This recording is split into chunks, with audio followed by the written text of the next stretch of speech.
Bonjour les amis, vous êtes bien sur Planète Gaïa TV dans l'émission Le Chaudron du Druide. Alors, cette semaine, qu'est-ce qu'on a mis dans le chaudron? C'est un chaudron un peu spécial. On a mis une grosse poignée de spiritualité, un gros bol de mystère. On a mis plein de petites pincées de philosophie diverses et variées qui nous viennent du Moyen-Orient, d'Europe, de partout dans le monde. On a laissé mijoter ça, on a rajouté de la bonne humeur, de l'amour, de la sympathie, du soleil de Dordogne, puisque nous sommes en Dordogne, et on a laissé mijoter ça pendant quelques temps. Et puis au bout d'une dizaine de jours, on a soulevé le couvercle du chaudron, et là on a trouvé Samuel, qui est astrologue, philosophe, écrivain. C'est tout ce qu'on veut. Voilà.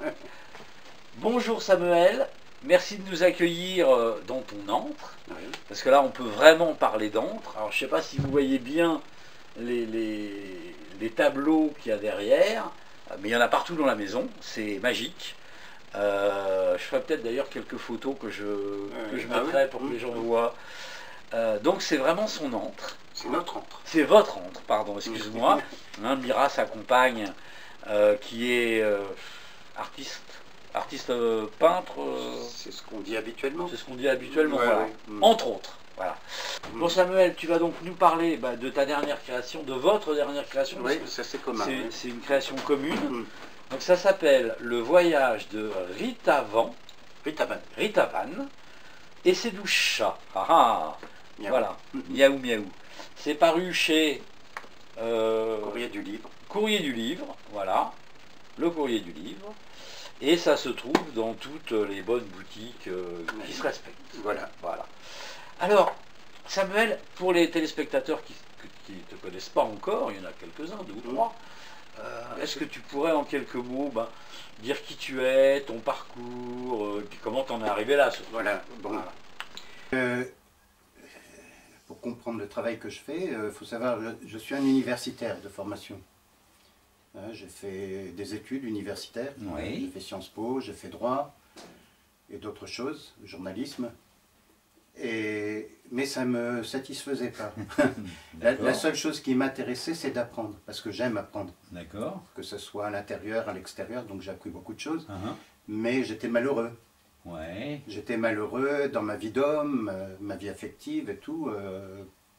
Et ça, on ne nous apprenait pas à vivre ça à l'université, au lycée, tout ça. Donc, parallèlement, je m'intéressais à tout ce qui était, je dirais presque, pas marginal, mais à la littérature, la poésie, qui parlait du sens de la vie. Mmh. Donc, ma quête intérieure, elle était liée aux écrivains surtout. D'accord. C'est ceux qui m'ont nourri dans mon enfance, mon adolescence et maintenant aussi. Et c'est par l'intermédiaire d'un écrivain particulier qui s'appelle Henri Miller. D'accord. Que j'ai découvert tout le sens de ma vocation finalement, parce qu'il parlait de choses qui m'étaient étrangères apparemment. Ouais. La spiritualité, contrairement à ce qu'on dit, pour ceux qui connaissent Henri Miller, il parle beaucoup de spiritualité et c'est sa quête qui est personnelle qui m'a renvoyé à ma propre quête. Et il parlait de devenir soi-même, la quête de soi et d'astrologie. Mmh. Et moi qui ne croyais pas à tout ça, je suis allé voir. Et voilà, j'ai tout abandonné, j'étais en doctorat de sciences politiques, et j'ai tout abandonné pour me consacrer à l'étude de l'astrologie et à tout ce qui en découle. J'ai étudié Jung, j'ai étudié le yoga, donc j'ai pris un petit boulot à mi-temps, et le reste du temps, j'étudiais. Voilà, et puis les circonstances ont fait que je suis devenu astrologue. D'accord. Je ne vais pas rentrer dans tous les détails, Oui, évidemment, non, bien sûr, oui. Mais voilà, pour montrer l'itinéraire, et puis à la faveur de certaines circonstances, donc je suis devenu astrologue, ce que je ne pensais pas être, et le 1er janvier 78 exactement, je me suis déclaré officiellement en tant qu'astrologue. Donc ça fait exactement 40 ans que je pratique, que j'enseigne, voilà. D'accord. Alors, j'ai été initié, bien sûr, parce qu'il faut des initiations, dans le domaine de l'astrologie, par l'astrologie que je pratique, une astrologie de la conscience, une astrologie de l'évolution, Oui. par une grande dame qui m'a initié dans un premier temps, qui est décédée maintenant, qui s'appelait Germaine Hollet, hein, qui m'a fait connaître celui qui allait devenir mon maître et dont je suis, comment dire, le continuateur, avec d'autres bien sûr, hein, oui, non, bien sûr, mais à ma manière à moi, qui s'appelle Dan Rudyard. D'accord. Voilà, Dan Rudyard, dont j'ai traduit des livres et j'enseigne cette astrologie qui au départ s'appelle astrologie humaniste, puis qui est humaniste et transpersonnelle, et que je qualifie pour les gens qui s'intéressent à l'astrologie de transpersonnelle, parce que ça va voir. D'accord. Mais bon, et pour le grand public, je dis c'est l'astrologie de la conscience. D'accord. Alors, pour le béotien que je suis, parce que bon, j'ai vu qu'il y avait 36 000 formes d'astrologie, Oui. mais l'astrologie, si j'ai tout bien compris, c'est le calcul c'est un calcul Au départ, oui. au départ des planètes par rapport à elles, etc. Donc si c'est un calcul, ça devrait être la même chose pour tout le monde. Pourquoi il y a 36 000 astrologies? Alors, il est vrai que on calcule le thème astral, ce qu'on appelle, ou l'horoscope, on l'appelait aussi comme ça, pour chacun, au moment de notre naissance, pour le lieu, l'heure, enfin la date, le lieu et l'heure exacte de naissance. Et donc on a une photographie du ciel à ce moment précis qui correspond aux nécessités de notre évolution dans cette incarnation. D'accord. Qui on est au départ, et dans mon approche à moi, qui on peut être éventuellement à l'arrivée. D'accord. Mais ce calcul, il est le même pour tous? Il est le même pour tous, pour tous les astrologues. Alors pourquoi est-ce qu'il y a des astrologies humanistes, pourquoi il y a d'autres types d'astrologie? Alors il y a de multiples écoles, évidemment. La plus connue, enfin, ce qui est le plus connu, c'est ce qui est traditionnel, le grand public, tout ça.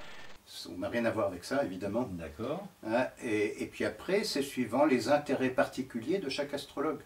Il y a une astrologie, en fait, et il y a autant d'astrologie qu'il y a d'astrologues. Génial. Après, il y a des astrologues qui sont plus d'orientation uniquement psychologique, qui sont liés à Freud ou à Jung, suivant les choix qu'ils font, et à d'autres. Moi, j'intègre tout ça, en fait. D'accord. Il y a des astrologues qui sont plus intéressés par l'approche karmique en tant que telle, que s'appelle l'astrologie karmique. Mais toute astrologie est karmique. Oui, quelque part. Oui, quelque part, oui. Il y a des astrologues qui sont plus des mathématiciens, qui s'intéressent aux statistiques, etc. Pour moi, l'astrologie que l'astrologue fait dépend de son niveau de conscience à lui. Quelles sont ses propres valeurs, quelle est sa propre quête. Le but, c'est pas d'être un technicien de l'astrologie, c'est d'interpréter. Bien sûr, bien sûr. Donc toi, tu es dans l'astrologie humaniste. Qu'on appelle humaniste. Qu'on appelle humaniste, d'accord. Alors, rapidement, parce qu'on ne va pas non plus développer tout le truc. L'astrologie humaniste, c'est quoi? L'astrologie humaniste était reliée au départ, mon maître Dan Rudyard l'a appelé humaniste, parce qu'il était relié au courant de la psychologie humaniste aux États-Unis. Parce que c'est une astrologie qui est basée sur le sens de l'évolution. On est quelqu'un au départ qui n'a pas conscience de qui il est, et en faisant un travail sur nous-mêmes de développement personnel, comme on dit aujourd'hui, et si on veut bien le faire, parce que bien que la vie nous présente sur un plateau de quoi le faire, on l'accepte pas toujours. On l'accepte pas toujours. Eh bien, on est amené à devenir, comme disait mon maître d'ailleurs, devenir le meilleur que ce qu'on est au départ. Le but étant de se réaliser dans notre vrai moi et pas dans notre faux moi. D'accord. Le faux moi, c'est l'ego. On l'appelle comme ça. C'est le moi, on l'appelle aussi en ésotérisme, le moi inférieur, par rapport au soi, ou moi supérieur, à l'âme. L'atman, disent les hindous. Enfin, il y a différentes significations. Le but, c'est d'arriver à se libérer des contraintes de l'ego, Ouais. des pulsions, des passions et tout ça, et de se réaliser dans notre divinité. D'accord. Voilà.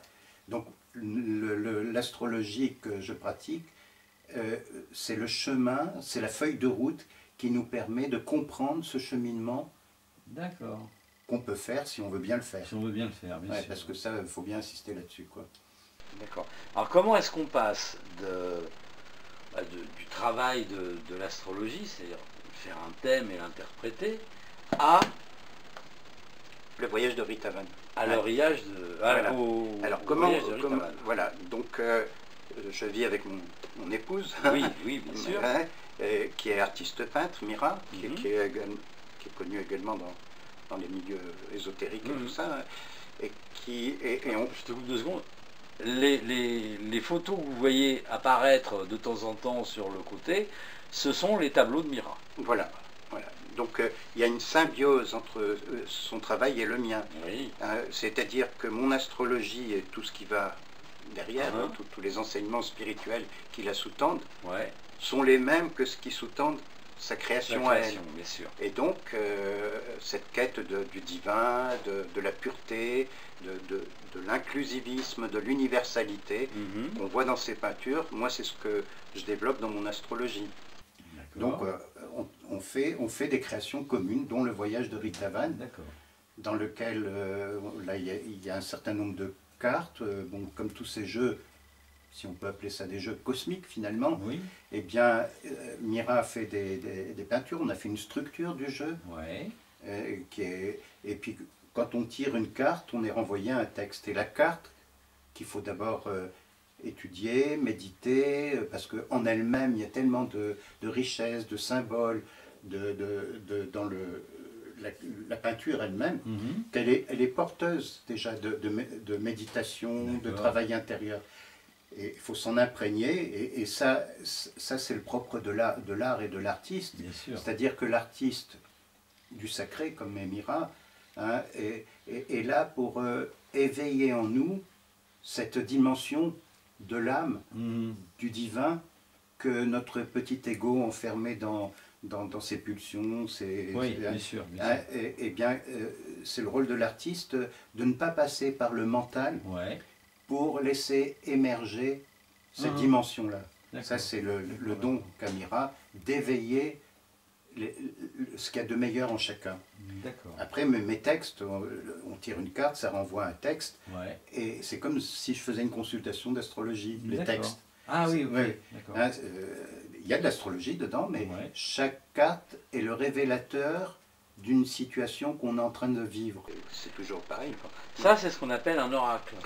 On peut l'appeler un oracle, Alors, oui. quelle différence il y a entre un tarot et un oracle? Le tarot peut être un oracle aussi, hein, de toute façon. Oui, mais Hein. pourquoi est-ce qu'on a différencié? Parce que la structure n'est pas tout à fait la même. Le tarot, il y a les 22 cartes majeures, Ouais. il y a une structure qui est bien définie. D'accord. On a créé un tarot auparavant qui s'appelle le tarot de l'Ange Liberté, Ouais. qui est basé sur la gnose, Ah ouais. hein, d'après le travail qu'avait fait un philosophe qui s'appelle Jean Hab, Mhm. que certains connaissent Ouais, peut-être. bien hein. sûr. Et donc, la structure étant bien définie, c'est toujours la même quête, Oui. devenir soi-même dans sa divinité, Mhm. dans son être essentiel. On est parti d'un poème de Victor Hugo Ah qui ouais. s'appelle L'Ange Liberté, D'accord. hein, qui est un recueil de poèmes qui s'appelle La fin de Satan, Mhm. chez Victor Hugo. Et à partir de là, on a développé le tarot, les 22 arcanes majeures, D'accord. et ça D'accord, rejoint la structure habituelle ésotérique du tarot. D'accord. Alors que dans un oracle, il n'y a pas de, de majeur et Non, de non, mineur. non, mais il y a une structure. Il y a une structure. Une structure quand même. ésotérique qu'on explique d'ailleurs dans le livre, D'accord. hein, qui est basée aussi sur le jeu de loi ésotérique. Ah, Hein, à ok. partir de là, donc les cartes ont une signification très spécifique par rapport à... Il y a une structure quoi, Oui, qui, oui, est, d'accord. qui est traditionnelle, ésotérique, mais qui est exprimée en des termes contemporains, D'accord. avec le tarot. Alors, si j'ai tout bien compris, la grande différence, c'est la structure. Parce que quand on regarde les jeux de tarot, il y a une quantité Oui, phénoménale, oui, oui. mais on retrouve toujours les mêmes arcanes majeures, les mêmes arcanes mineures, dessinés différemment. Voilà. Alors que dans l'oracle, moi j'en ai eu plusieurs entre les mains, j'ai pas réussi à retrouver d'un oracle à l'autre une logique Ouais. qu'on pouvait appliquer sur tous les oracles. Alors ça dépend de créateurs. Oui. Hein. Nous, on a créé une structure qui est celle-là, mais qui est basée quand même sur, comme j'ai dit, par exemple, le jeu de loi. Hein, par exemple, dans le jeu de loi, on trouve le puits, Oui, ou la prison. oui, oui. Hein, donc, au même stade que le jeu de loi, on va trouver une carte qui est en correspondance avec le puits, la prison, tout ça. Donc, c'est le jeu de loi ésotérique. D'accord. Mais fait d'une manière, les gens ne le savent pas, on le dit hein, dans l'annexe. Oui, bien sûr, oui. Et on a créé cette structure. D'accord. Donc la carte qu'on va tirer, c'est comme si on jouait au dé avec le jeu de doigts Ouais. et qu'on tombe sur une case qui va nous donner le sens de ce qu'on est en train de vivre à ce moment-là. Ok, bien sûr. D'accord. Mais si je prends un autre oracle, la structure, ça ne sera pas le jeu de loi. Non, Voilà, à ma connaissance, on est les seuls à avoir fait ça, mais ça peut exister, je ne connais pas tout. Hein. Oui, non. Ok Samuel, bon bah je crois que là on a bien compris la dernière création, donc je rappelle, s'appelle Le Voyage de Rita Van, Ben, oui, c'est sanskrit en fait. et qui est paru au courrier du livre. Voilà. Alors maintenant je voudrais qu'on rentre un petit peu plus dans ton travail quotidien, donc qui est l'astrologie, la manière dont tu consultes, et puis il me semble avoir vu quelque part que tu avais une école d'astrologie. Oui, j'ai une école d'astrologie. Alors on va démarrer par la consultation. Comment Voilà. ça se passe une consultation avec Samuel? Alors, une consultation, les gens prennent rendez-vous. Oui, jusqu'à là tout va bien, je suis. Ils me donnent leurs coordonnées de naissance. D'accord. Hein, dont j'ai parlé tout à l'heure. Donc c'est la date, le lieu et l'heure l'heure. la plus exacte possible. D'accord. Donc, on a des logiciels qui calculent. Oui, bah, Hein, on va bon, plus maintenant, faire les heureusement, calculs à la main, ouais. Quand j'ai commencé, il fallait C'était tout à la main. tout à la ouais, main, bien sûr. faire Ouais, les ouais. calculs, tout ça. Ouais, ouais. Là, ça nous facilite la vie de ce point de vue-là, parce que Oui, c'est purement surtout les calculs, mathématique. c'est oui, purement ouais. mathématique. Donc voilà, et à partir de là, je prépare la consultation, et donc j'ai le thème sous les yeux. Chaque planète représente un aspect de la personnalité, un aspect de la personne qui vient en consultation. Ce sont des énergies qui sont en nous et qui se combinent entre les unes avec les autres d'une manière facile ou pas facile, ça dépend. Hein. Ce qui fait qu'on a des facilités qui sont indiquées dans le thème, on a des difficultés. Et les difficultés sont liées à des problématiques karmiques, hein, c'est-à-dire que c'est tout le travail qui n'a pas été fait dans d'autres vies, bien sûr il faut croire à ça, mais même si on ne croit pas, ça veut dire la même chose. Oui, hein, et qui nous indique le défi, le travail qu'il y a à faire dans cette vie si on veut réaliser notre divinité et aller vers ce que les hindous appellent la libération, ce que les bouddhistes appellent atteindre l'état de Bouddha. D'accord. Ce qui pour nous aussi peut être, dans notre civilisation à nous occidentale, devenir le Christ. Jésus devient le Christ. D'accord. Nous sommes tous des Christ, potentiellement, ce que l'Église ne comprend pas évidemment. Bien sûr. Hein, et Jésus, Yeshua, nous a montré le chemin pour devenir comme lui, pour retourner à la maison du Père. Ça c'est le regard ésotérique que je pense que tu connais. Évidemment. Oui, bien sûr. Donc voilà, ça c'est le but, la finalité c'est ça. D'accord. Donc il faut travailler dans notre vie sur ce qui va nous aider à nous libérer de nos difficultés d'être, nos angoisses, nos peurs, nos pulsions, nos passions qui voilent notre véritable identité, telle que le thème l'indique. Oui, bien sûr. Donc ça c'est la spiritualité. Quoi. Oui, non, tout à fait. Hein, et donc le thème va nous indiquer quel travail il y a à faire. Hein, quelles sont les potentialités. Oui, d'accord. Savoir sur quoi on va travailler, savoir ce qu'on va. Voilà, on a tous les outils qu'il faut, et la personne vient nous voir à un moment donné de sa vie, hein, à un moment donné, 2018, donc, et on va regarder, avec les outils qui sont les nôtres, quelles sont les énergies qui sont à l'œuvre dans sa vie en ce moment. Ce qu'on appelle les transits, les progressions, enfin les outils qu'on a à notre disposition. Donc, la personne est en train de vivre quelque chose que nous, on va décoder astrologiquement. D'accord. Hein, on va le décoder, on va dire, bon voilà, tu es en train, ou vous êtes en train de vivre telle et telle épreuve dans votre vie, ou telle et telle difficulté ou facilité, hein, bien sûr. Et donc, on va essayer de voir quelle est la meilleure réponse à apporter au défi que la personne est en train de vivre en ce moment. D'accord. C'est le principe du voyage de Ritavan également. D'accord, ok. Et donc, on va l'éclairer sur ce qui est juste. Ouais. Prenons un exemple. Oui. Une personne, chose habituelle qu'on voit tous les jours, une personne est en difficulté affective dans son couple. Oui. Il y a des aspects qui disent qu'à ce moment précis de sa vie, et on le voit astrologiquement, elle est dans un aspect de tension, dans un couple, de divorce. Les astrologues traditionnels disent par exemple c'est un aspect de divorce. Moi je ne vais pas dire comme ça, parce que c'est un déterminisme. Et là, il faut aider la personne à prendre en main sa destinée, et pas à la subir. Bien sûr, bien sûr, hein. bien sûr. Et donc je vais lui dire, voilà, vous êtes à un moment de votre vie où tout ce que vous avez mis en place jusqu'à présent, dans votre couple et tout, n'est plus en phase avec les nécessités de votre évolution. Donc il faut transformer votre manière de vous relier à l'autre et aux autres. D'accord. Pour pouvoir être dans une ouverture et non pas dans une fermeture. Bien sûr. Voilà un peu le sens compte tenu, et je regarde ça compte tenu de la finalité qu'il y a dans son thème, de ce qu'elle peut devenir. Alors, la consultation, ça se passe en plusieurs temps. Donc, déjà, bon, moi je t'appelle, Voilà. On décide de faire une consultation, donc je te donne les éléments que tu m'as demandé, de façon à ce que tu puisses faire tous les calculs. Oui, les calculs, et puis préparer, me mettre dans la dynamique, dans l'empathie avec la personne. Déjà à travers le thème, parce que le thème, c'est une vibration. Oui, mais on ne se connaît pas du tout. On ne se connaît pas du tout. On se connaît pas du tout. Là, le facteur supplémentaire, c'est notre contact. Là, je suis devant toi, tu me perçois, tu me ressens, et ça va peut-être changer l'analyse que tu avais faite avant, quand tu ne me connaissais pas. Alors, oui et non. Ah. C'est ce qu'on appelle l'empathie. Ouais. C'est ce que je disais, c'est qu'un astrologue qui ne connaît que la technique n'est pas un bon astrologue. Oui, ça d'accord. Même s'il est performant et qu'il connaît tous les... S'il n'y a pas cet aspect humain de connexion subtile, qu'on appelle l'empathie, qui fait que on connecte la personne dans l'amour, la compassion, le respect, et donc on est ouvert complètement à ce qu'elle est.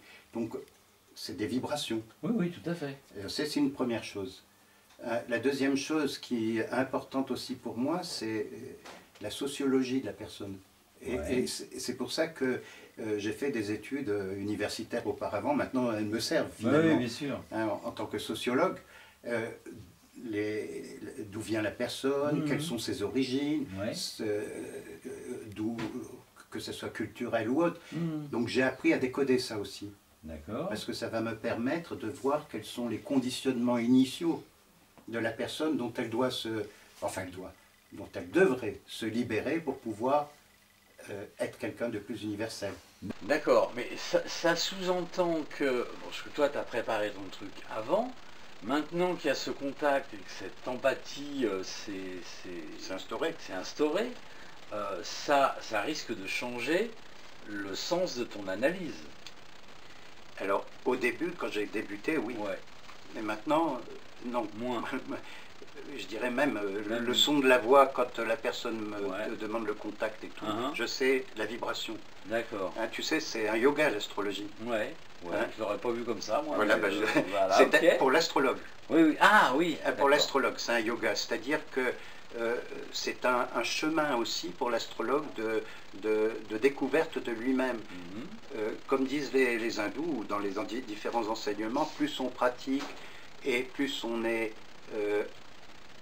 intègre, authentique par rapport aux lois universelles. Hein, ça c'est valable pour tout. Hein. Bien sûr. Eh bien, plus les hindous disent qu'on acquiert des siddhis. D'accord. Les siddhis sont des pouvoirs. Oui. Hein, des pouvoirs.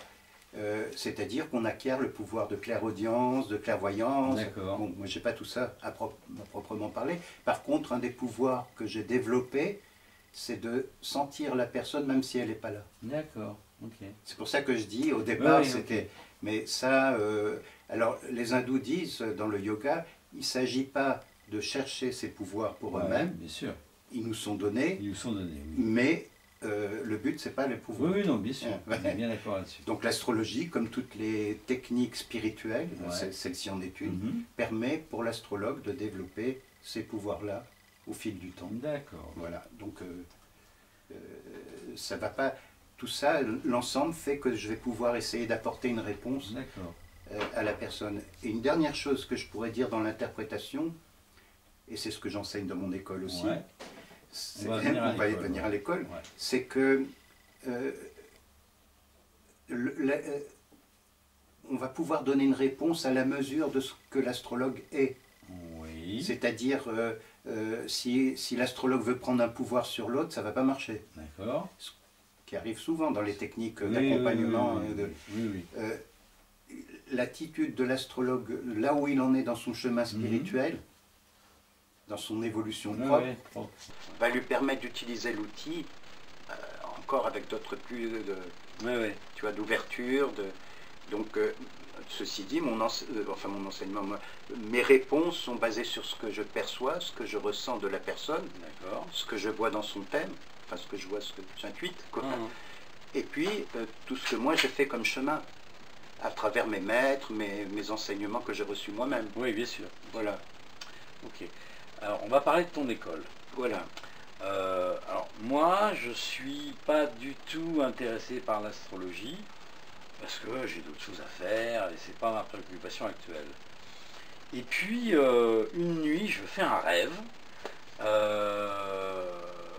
et à la suite de ce rêve, je décide de creuser ça via l'astrologie. Je vois une pub dans un magazine, je t'appelle et je te demande à m'inscrire dans ton école. Donc, moi, j'ai aucune connaissance à la base, je connais rien. Qu'est-ce que je vais apprendre avec toi? Alors,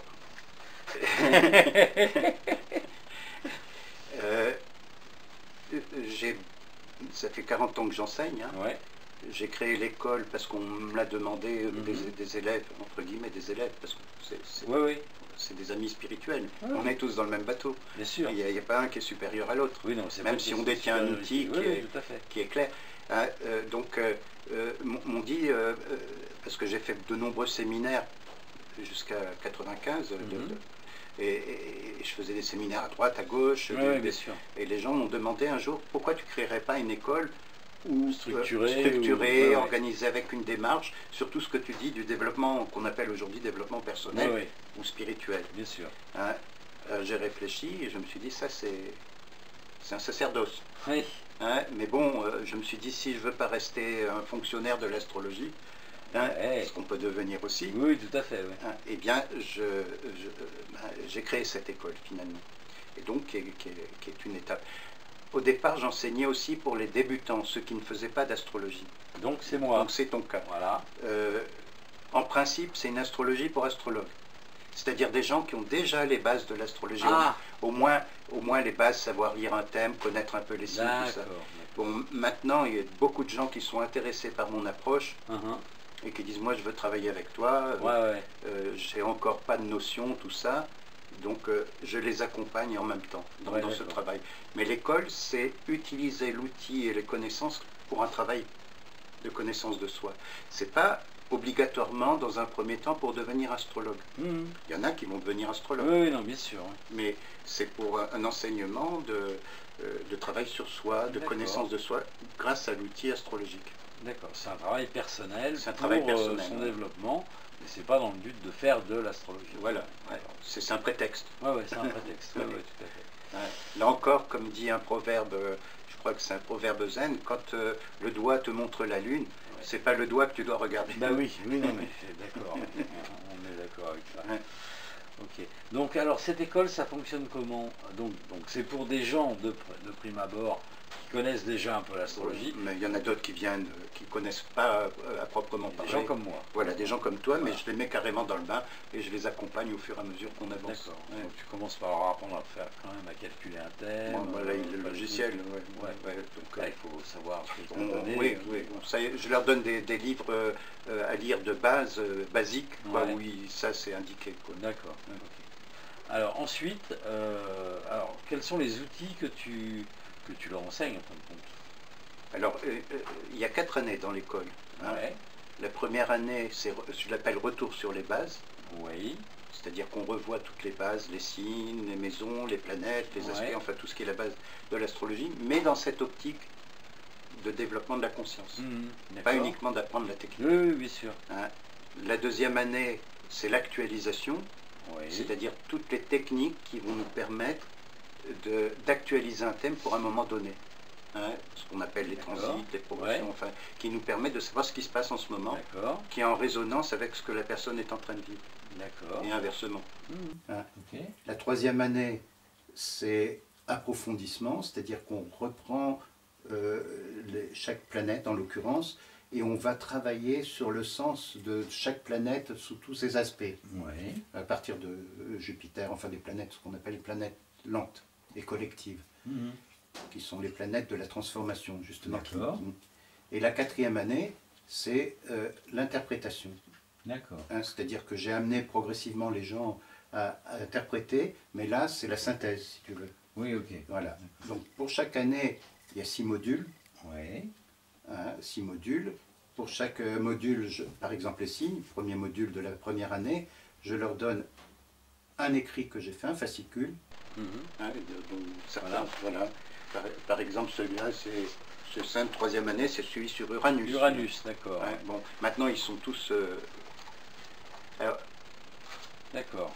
voilà. Oh, mais il n'y a pas de dessin. Oh. Ah, Oh, il faut lire. Oh, faut lire, c'est dur. ouais. Ouais, mais Ouais, quand je vais en faire vraiment des livres, parce que c'est des livres, hein, j'inclurai des dessins de Mira, évidemment. D'accord, bien sûr. Forcément. Hein, donc, voilà. Il y Donc, il y a, a un fascicule comme ça pour chaque pour, planète. pour chaque planète, c'est-à-dire il y a 6 modules donc, par année, il y a 4 années, il y a 24 fascicules, enfin, ou livrets, Oui, d'accord. qui sont prêts. Donc celui-là, c'est Uranus. Celui-là, c'est Uranus. Voilà, d'accord. Et dans l'interprétation, par exemple, voilà un qui est sur la vie de Gandhi. D'accord. Donc là où je prends la vie de Gandhi, et qui est un de mes maîtres aussi, hein, et donc je montre pas à pas comment on interprète un thème. D'accord. Voilà, par exemple. Hein. Donc je donne un livret Ouais. et un cours audio. D'accord. Et à la fin de chaque livret, il y a une série de questions Oui. qui vont permettre à l'étudiant, Ouais. l'étudiante, de mettre en pratique sur son propre thème et sa propre vie tout ce qui a été dit d'une manière plus ou moins théorique, où je donne des exemples et où je donne beaucoup d'exemples de mon vécu aussi. Alors là, si j'ai bien compris, chaque étudiant travaille sur son propre thème. Travaille sur son propre thème D'accord. et sur les thèmes des autres participants. D'accord. Parce qu'il y a un travail personnel Ouais. et puis un travail collectif. Mais est-ce qu'on peut être objectif quand on travaille sur son propre thème? Est-ce qu'on risque pas d'influencer dans le sens où on voudrait que ça aille? Alors, bien sûr, Chose qui n'arrive pas si on fait le thème de quelqu'un d'autre. oui, bien sûr, mais ça permet à la personne, et là il y a un travail que je fais maintenant, avant on faisait en week-end à Paris, Ouais. hein, où tout le groupe de l'année en question se réunissait, et puis on faisait un travail de pratique, c'est-à-dire de feedback, et où chacun allait dire comment il a répondu aux questions, D'accord. et en quoi la réponse aux questions lui a permis de comprendre certains moments de sa vie, ou certains moments, ou la manière de fonctionner et tout. D'accord. Hein. Donc mon but à moi, en tant que superviseur, Oui. c'est d'amener la personne à prendre conscience de qui elle est. Si elle l'a vu, c'est bien, je lui dis, ben, t'as bien vu. Ouais, Si elle l'a ok. pas vu, ben, je lui dis, ben, là, tu vois, mais toujours... Jette un œil de ce côté-là. Voilà. Hein, toujours dans le non-jugement, Oui, bien sûr. toujours dans l'amour, et le respect de l'autre. Hein. Et le fait que chacun puisse s'exprimer sur son propre thème, et les autres peuvent écouter, c'est aussi apprendre. Déjà apprendre que d'autres peuvent vivre d'une autre manière, parce qu'ils ont un autre conditionnement karmique et tout, même si on a des choses en commun en tant qu'être humain. Et ça permet aussi d'apprendre l'astrologie. Bien sûr, bien sûr. Ok, ben je crois qu'on a fait un bon tour. Voilà, la dernière chose que je voudrais dire par rapport à l'école, c'est que avant, pour chaque module, que j'habitais Paris, donc on faisait un week-end à Paris. Maintenant, j'habite en Dordogne. Je suis resté 3 semaines à Paris, 3 semaines en Dordogne, et j'en ai eu marre d'aller et venir, tout ça. D'autant plus que nous avons à notre disposition maintenant des outils, des nouvelles technologies. On peut en penser ce qu'on veut, mais il y a du bon, il y a du mauvais. Bah ouais. Le bon, c'est que je peux rester chez moi et faire tout ça par Internet. Ah, oui, c'est-à-dire que chaque personne de la formation, quand elle est prête pour la supervision, on le fait par Skype. Ah, d'accord. J'enregistre, je le mets sur Dropbox, Dropbox, et les autres peuvent le récupérer et le réécouter. Donc ce qu'on faisait sur un week-end, là, ça prend un peu plus de temps, d'investissement pour moi, mais au début j'avais la trouille, mais c'est bien aussi. Cependant, tous les étés, ici en Dordogne, on a un séminaire d'1 semaine en résidentiel, où tous les participants qui sont dispersés un peu partout, qui se connaissent par Internet, peuvent se rencontrer et on fait la synthèse du travail de l'année sur un sujet donné. Oui, bien sûr. Bien. Voilà, donc ça fait depuis 95 que je fais ça et je suis en train de démarrer la 13e promotion de mon école. Waouh. Et la 13. Génial. Voilà. Il y a un site internet? Il y a un site internet. L'adresse du site, vous la voyez en dessous de la vidéo. Ouais. Il y a des pages Facebook. D'accord. Il y a des pages YouTube. D'accord. Vous allez retrouver tout ça en dessous de la vidéo. YouTube, où on a une chaîne, comme on dit, YouTube. Une chaîne YouTube, où là, c'est notre chaîne. Comme Planète Gaïa TV. Voilà, comme Planète Gaïa TV, où on met des vidéos, donc, et autres, ou des interviews qui ont déjà été faites par d'autres. D'accord. Ça. Et là, c'est une chaîne qui est dédiée à notre travail, à chacun, à Mira et à moi, et à notre travail commun, évidemment. Parce que nous sommes un couple, et nous travaillons en couple, donc c'est indissociable. Oui, bien sûr, je comprends.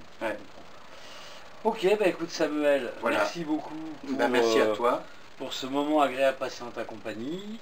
Merci de nous avoir accueillis dans ta Dordogne. En plus, il fait un temps magnifique. Là, on est dans le salon et devant moi, j'ai le paysage de la Dordogne, parce que ça descend un peu, on voit la forêt au loin et tout. C'est magnifique et on est bien ici. Venez pas tous vous installer en Dordogne, laissez de la place. Moi, il faut que je vienne d'abord m'y installer. C'est avec plaisir. Venez pas louer toutes les maisons avant moi. Et donc, merci de nous avoir accueillis chez toi, dans ton intérieur, dans ton antre. J'aime bien le terme d'antre. Oui, c'est ce que je dis d'ailleurs. Quand les gens viennent, je dis, je vous accueille dans mon antre. Voilà. Eh bien écoutez chers amis, vous êtes bien sur Planète Gaïa TV, nous sommes dans l'émission Le Chaudron du Druide, et je vous dis à très bientôt pour de prochaines aventures. Au revoir. Au revoir. Voilà les amis, l'émission est maintenant terminée, alors j'espère que ça vous a bien plu. N'hésitez pas à faire un j'aime, le pouce vers le haut, de façon à nous montrer que vous êtes satisfait. Mettez-nous des commentaires, parce que d'abord ça fait toujours plaisir, et puis en plus ça nous permet d'améliorer nos vidéos. Faites-nous les réflexions qui vous semblent justes. Si vous avez des questions à poser à l'intervenant, posez-la, nous on va transmettre, il n'y a pas de problème avec ça. La règle, c'est bien sûr le partage. Plus vous allez partager, plus on sera connu. Plus on sera connu, plus on aura de soutien, et donc on pourra faire du travail de meilleure qualité encore. N'hésitez pas à aller sur la plateforme Tipeee, l'adresse est en dessous de la vidéo.